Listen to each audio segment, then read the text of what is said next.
Hey everybody, and welcome to the next edition of the Soccer Fitness Goals video blog. It's that time of year again. The UEFA Champions League have started their group matches for the 2017-2018 season, and first up, in the group of death, we had a rematch of last year's semi-final between eventual finalists Juventus and the team that Juventus destroyed in last year's semi-final, Barcelona. But this year, in the group matches, at least in this game, things went a little differently for both teams, and that's going to be the topic of the blog this week. So as I mentioned, the last time these two teams met in the Champions League was in the semi-final this past spring, and in those games, Juventus was able to dominate Barcelona by defending deep, preventing a lot of penetration in the attacking third, and springing some very effective counterattacks. And really, in the first half of this game, they pretty much did the exact same thing. They limited Barcelona's penetration into the attacking third, and they were also able to launch some fairly good counterattacks that we'll show some highlights while I'm speaking here, but these created some good scoring opportunities for Pjanic and later on for Dybala. Unfortunately, the difference for Juventus in this game versus the previous games was that in this game, their defense faltered.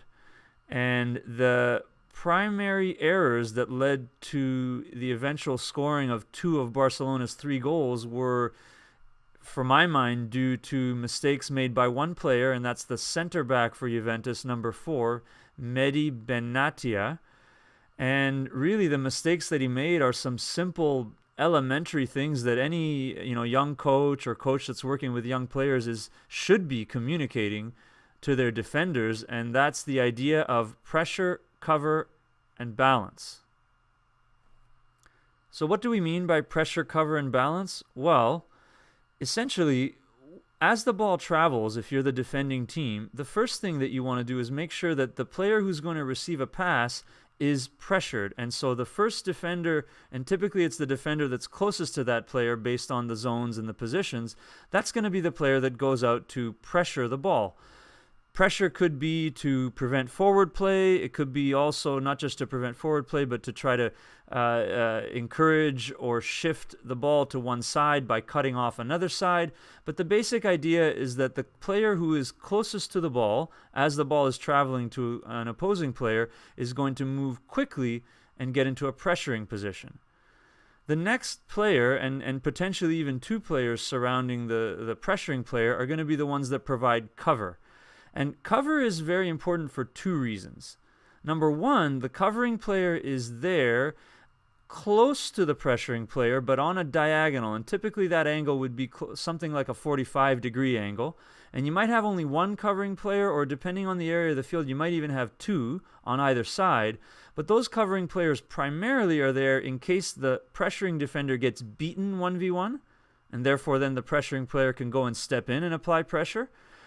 Or, even if the player doesn't get beaten 1v1, the covering players are also there to prevent passes being played through.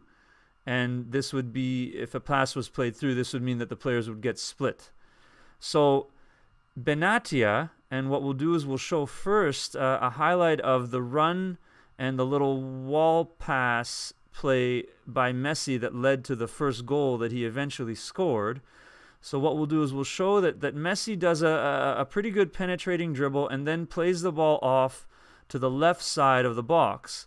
And you can see that Juventus did get fairly good pressure on the ball, but the problem was that Benatia, in his position where he was on the field, should have tucked over to his right, closer to the pressuring player, and that movement would have allowed him to provide proper cover.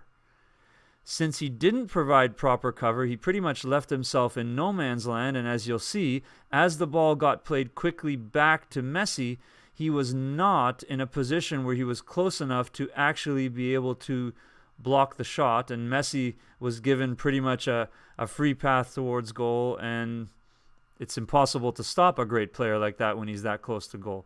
So there's the mistake number 1 from Benatia of not providing proper cover, which could have easily prevented that scoring opportunity and prevented that first goal. Now, unfortunately for Benatia, his mistakes in terms of not providing adequate cover did not stop there.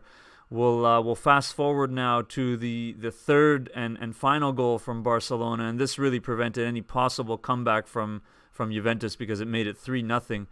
And what we'll see here on this play is that Messi, again, makes a good penetrating dribble, but this time holds on to the ball, draws pressure from the other Juventus center-back, Lobo Silva, number 12, and again, we see Benatia, this time needing to provide cover towards the left rather than towards the right, but again, we see that he's too late and not providing cover that's close enough.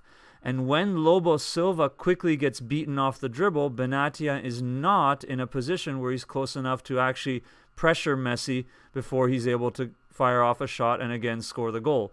So these are two instances where the Juventus center-back Benatia, just through simple lack of a little bit of movement that would have allowed him to provide better cover, they would have been able to prevent both of those goals and most likely kept Juventus in the game with a chance to win it. I wonder how much Juventus is missing injured center-back Giorgio Chiellini right now, who many people regard to be one of the best center-backs in the world, and maybe in this particular game he could have provided a difference. So to all young defenders out there, and also to coaches that are working with younger players and teaching defending, the concept of pressure, cover, and balance, it couldn't be shown in a more clear example than on the goals that Barcelona scored in the Champions League this past week.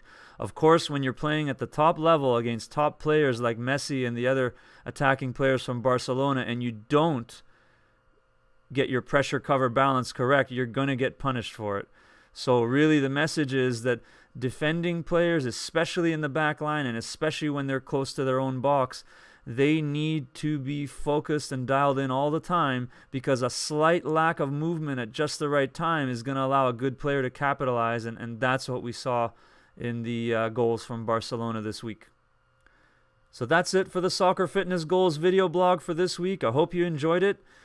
Please remember to like the video and subscribe to the channel if you haven't already done so. You can do that by clicking the link below me now. If you'd like to download and start using the world's only soccer-specific, customized, at-home fitness program on a mobile fitness app, you can download our Soccer Fitness Goals mobile fitness app, which is via the link below me now. We'll see you next week at the blog, and until then, keep reaching your soccer fitness goals.